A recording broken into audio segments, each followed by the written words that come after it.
Večera se održava tradicionalna noć muzeja, no zbog pandemije ove godine većina izložbi je preko interneta. Ipak ne sve. Više detalja ima Zoran Pehar koji se nalazi u jednoj galeriji u Velikoj Gorici. Gorane, kako će to izgledati večeras?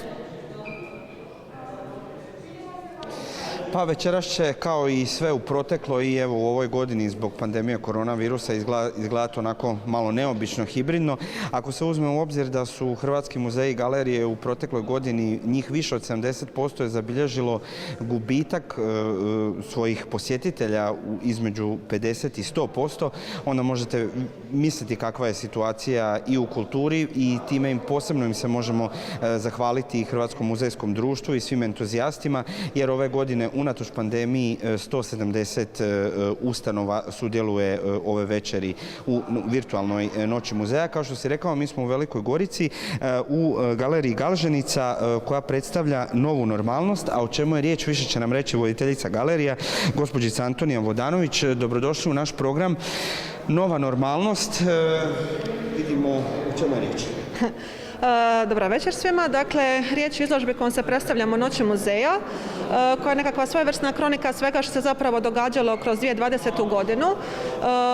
Dakle, sve one događanja, prvi lockdown, potres u Zagrebu, dakle, novi recentni potresi, ogroman broj zaraženih, dakle, velike društvene promjene i slično su jako utjecale na likovnost i na likovno stvaralište brojnih umjetnika, tako da smo mi zapravo odlučili dati nekakav izbor, odnosno presjek tih radova kroz 6 umjetnika.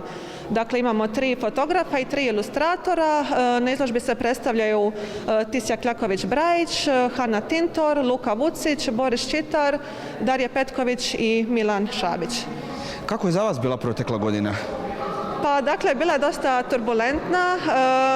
Dakle, kako dolazim iz svijeta kulture, bila sam zaposlena u privatnom sektoru u kulturi, pa dakle, slijedom korone i svega, jako je to puno utjecalo na privatni sektor, dakle, prešla sam s jednog radnog mjesta na drugo i slično, tako da sam to osjetila nekako, ajmo reći, te utjecaj korone na kulturu i na vlastitoj koži, tako da. Dok smo čekali javljanje, vidjeli smo sve po epidemiološkim mjerama, ljudi onako dolaze u manjim grupicama, ali vidimo ima ih. Koliko nam kultura možda može pomoći u prevladavanju i ovih posljedica koronavirusa i sada potresa, evo vi kao kulturnjakinja, imate li možda neki savjet?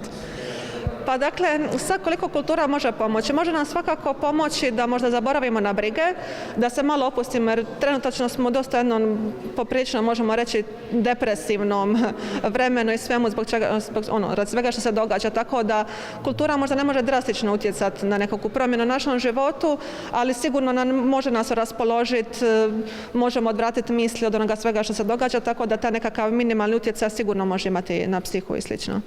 Znači dalje možemo na izložbu, samo ipak s maskom na licu. Najljepša vam hvala na ovom kratkom razgovoru. Evo, dragi gledatelji, čisto možda još jedna ilustracija o značaju Noći muzeja. 2005. kada je sve krenulo, sudjelovao je jedan grad sa 6 muzeja, bilo je samo u Zagrebu. Prošle godine čak 110 gradova i 210 ustanova. Ove godine isto nema predaje, jako velik broj gradova, muzeji su se svi potrudili koji su mogli su napravili ovako jednu hibridnu kombinaciju online i uživo, drugi su isključivo online i sve je na noćmuzeja.hr, tako da uputite se na tu stranicu i uživajte u svom ovom kulturnom bogatstvu Hrvatske. Ilija? Jedan zanimljiv prijedlog za petak večer. Hvala ti, uživo iz Velike Gorice.